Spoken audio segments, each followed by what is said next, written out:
Doutor Álvaro sempre com a gente aqui no Band News Station, tirando em especial nesse momento de pandemia dúvidas dos nossos ouvintes. E muita gente, doutor Álvaro, está perguntando aqui qual é a melhor vacina para a terceira dose, essa dose extra de reforço. Existe melhor, pior vacina? Deve continuar com aquelas mesmas que a pessoa tomou inicialmente? Bom dia, doutor Álvaro. Bom dia, Barão. Bom dia para Carla.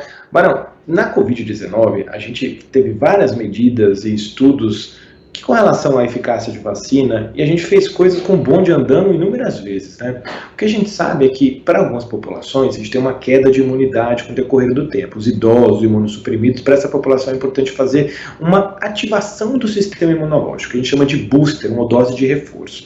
Então, quando você ativa o seu sistema imunológico, ele volta a produzir anticorpo, e se ele caiu com o decorrer dos meses, ele faz aquela produção para compensar essa queda. O que a gente acredita do ponto de vista da resposta imunológica é que qualquer reforço vai ser benéfico para você aumentar esse título de proteção novamente. Tem alguns estudos com a vacina da Pfizer que foram os primeiros. Na verdade, os estudos com uma quantidade maior de voluntários com a dose de reforço foram com vacinas, especialmente com a vacina da Pfizer. Mas a gente acredita que nesse momento da pandemia, para essas populações, o benefício com qualquer tecnologia que aumentar a resposta de anticorpo vai ser significativo e vai ter a função de acordar o sistema imunológico novamente, né? Então, esse reforço basicamente é para a gente pegar o sistema imunológico, dar uma chacoalhada e ele produzir novamente esses anticorpos.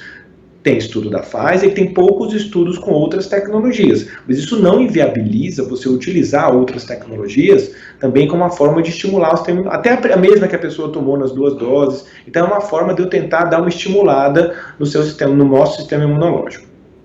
Doutor Álvaro, a gente está percebendo no Brasil, graças às vacinas, que os números de casos, os números de óbitos ainda bem são menores do que a gente observava há alguns meses, né? Aqui no Brasil. A gente está muito longe ainda do fim da pandemia. A gente sabe que a pandemia é decretada normalmente pela Organização Mundial da Saúde quando uma série de critérios é atingida, né, no que se refere à circulação do vírus. A gente está muito longe do fim dessa pandemia e alguns países estão mais distantes ou mais próximos, né, de atingirem esses índices. Carla, essa é uma equação, né, do fim, as perguntas que todo mundo, desde quando a epidemia começa a melhorar, começam a surgir essas perguntas quando a gente vai diminuir realmente essa circulação viral. Então, a equação é a questão das variantes, a cobertura vacinal e a circulação do vírus. Para a gente dizer que a gente está próximo de um momento do começo do fim da pandemia, a gente vai ter que olhar o número de casos por dia, o número de óbitos, e também essa questão de variação genética e o poder que essas variantes têm com relação à transmissão de doença. Então, à medida que eu aumentar a cobertura vacinal, que é um escudo da imunidade de rebanho, né? Se a gente não tiver nenhuma nova grande variação de coronavírus e, paralelamente, o número de casos cair, então, quando você ligar o rádio e escutar, hoje no Brasil eu tive 500 casos, 20 óbitos, ou 1.000 casos, menos de 5.000 casos, a gente começa a pensar que as coisas vão entrar num prumo de melhoria, a questão de tirar a máscara, de ter os grandes eventos novamente. Alguns países do mundo meio que aceitaram a possibilidade de conviver com o vírus mesmo na quantidade grande de casos, né? Como a gente está vendo, por exemplo, na Austrália, no Reino Unido, que as coisas voltaram.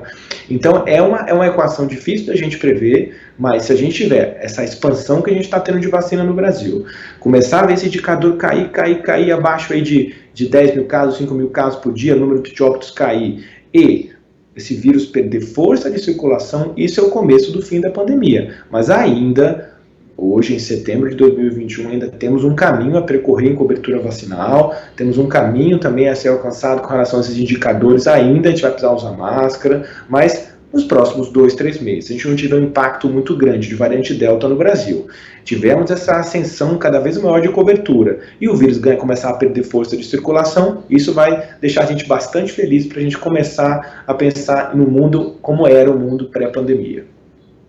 O senhor falou da variante Delta, doutor Álvaro, e aqui nos Estados Unidos a gente está acompanhando um crescimento dos casos, né? Tinha dado uma queda brutal, agora subiu, infelizmente também com crianças sendo internadas, está uma situação mais complicada. Ontem o presidente Biden, inclusive, subiu o tom, disse que vai agora obrigar as pessoas a se vacinarem. Aqui tem muita gente ainda se recusando a receber a vacina, né?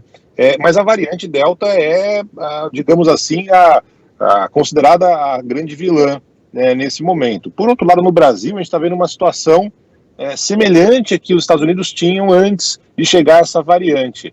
Qual o risco real do Brasil ter uma situação que agora os Estados Unidos estão passando? Ou são circunstâncias diferentes, sei lá, a variante aqui está pegando porque tem muita gente que não está tomando vacina. Eu queria que você falasse um pouco sobre essa comparação, doutor.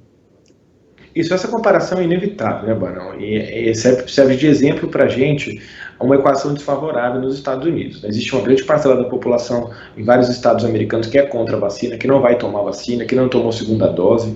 Existe uma flexibilização que aconteceu e variante Delta. Então foram fatores todos somados que vão aumentar, que foram fatores determinantes nesse aumento de casos nas últimas semanas, um aumento significativo nos Estados Unidos. Ontem o Anthony Fauci, que é um dos maiores infectologistas aí do mundo, dos Estados Unidos, colocou a preocupação com relação a essa ascensão de casos aí, e isso também a gente traz para a realidade do Brasil, talvez o nosso grande obstáculo para tentar sair de uma situação, não voltar a uma situação de gravidade, realmente seja qual vai ser o impacto no Brasil de variante Delta. E como a gente minimiza esse impacto?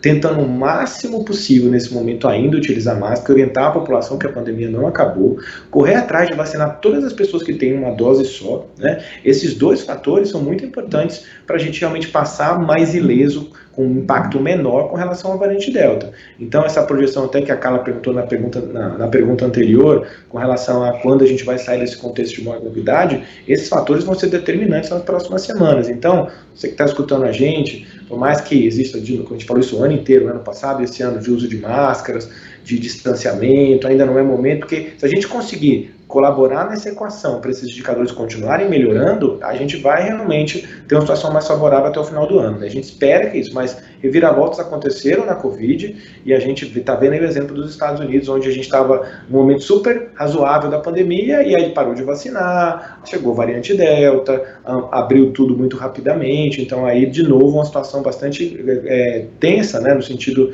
de crianças, de alcançar essa parcela nos Estados Unidos que não quer tomar vacina, um desafio enorme para o governo americano agora de resolver essa situação. Ouvinte André, manda na verdade não é uma pergunta, é um pedido de palpite do senhor Dr. Álvaro. Quando é que isso deve acontecer, na sua opinião?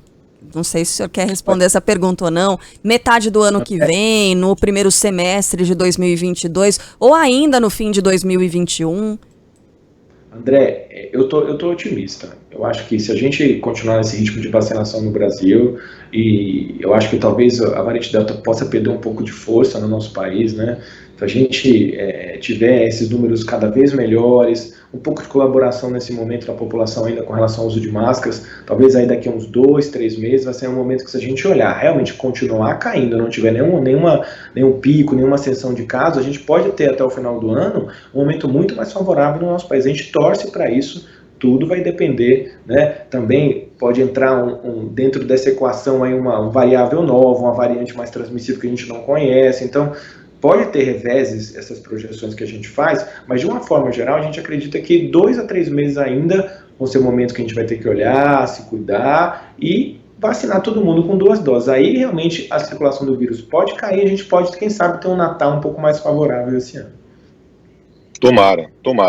Doutor Álvaro, muitos ouvintes também perguntando sobre tratamento, né? O que tem de mais moderno, que os hospitais, os médicos já descobriram, enfim, o que está sendo feito para tratar o paciente com Covid. Olha, a gente avançou muito nos últimos meses, né, desde o começo do ano, entendendo que a doença tem 2 fases. Uma fase que é a fase inicial, onde o vírus está circulando, tem algumas drogas antivirais que já foram aprovadas, algumas até disponíveis no Brasil, infelizmente não estão disponíveis no SUS, mas é disponível para os médicos prescreverem. Uma delas é o Remdesivir, né, apesar de todos os poréns relacionados a essa medicação. Talvez o momento mais definitivo que a gente tenha com relação ao tratamento é quando o paciente piora, ou quando ele começa a piorar, a modulação daquela inflamação exagerada que acontece no pulmão. Então eu tenho medicações como corticoide, bloqueadores da cascata de inflamação que acontece no pulmão, os inibidores da interleucina 6, inibidores da JAK, que são processos, né, são cascatas inflamatórias que podem acontecer e eu bloqueio isso com medicação. Então hoje, quando o paciente interna no hospital, eu tenho essas intervenções para serem realizadas, elas têm que ser realizadas pro profissional de saúde no momento certo, não fazer tratamentos em fase errada. Às vezes as pessoas começam a medicação na fase da doença que não tem benefício daquela medicação. Então hoje a evidência é melhor, hoje a gente consegue pegar um paciente ali que está semicrítico e evitar que ele chegue na fase crítica, fase de intubação. Então temos mais medicações do que a gente tinha pelo menos há um ano atrás, no começo da pandemia. Muito bem. Doutor Álvaro volta a conversar com a gente na próxima semana, tirando dúvidas dos nossos ouvintes, esclarecendo principalmente assuntos relacionados ao coronavírus. Doutor, um grande abraço para o senhor e até mais.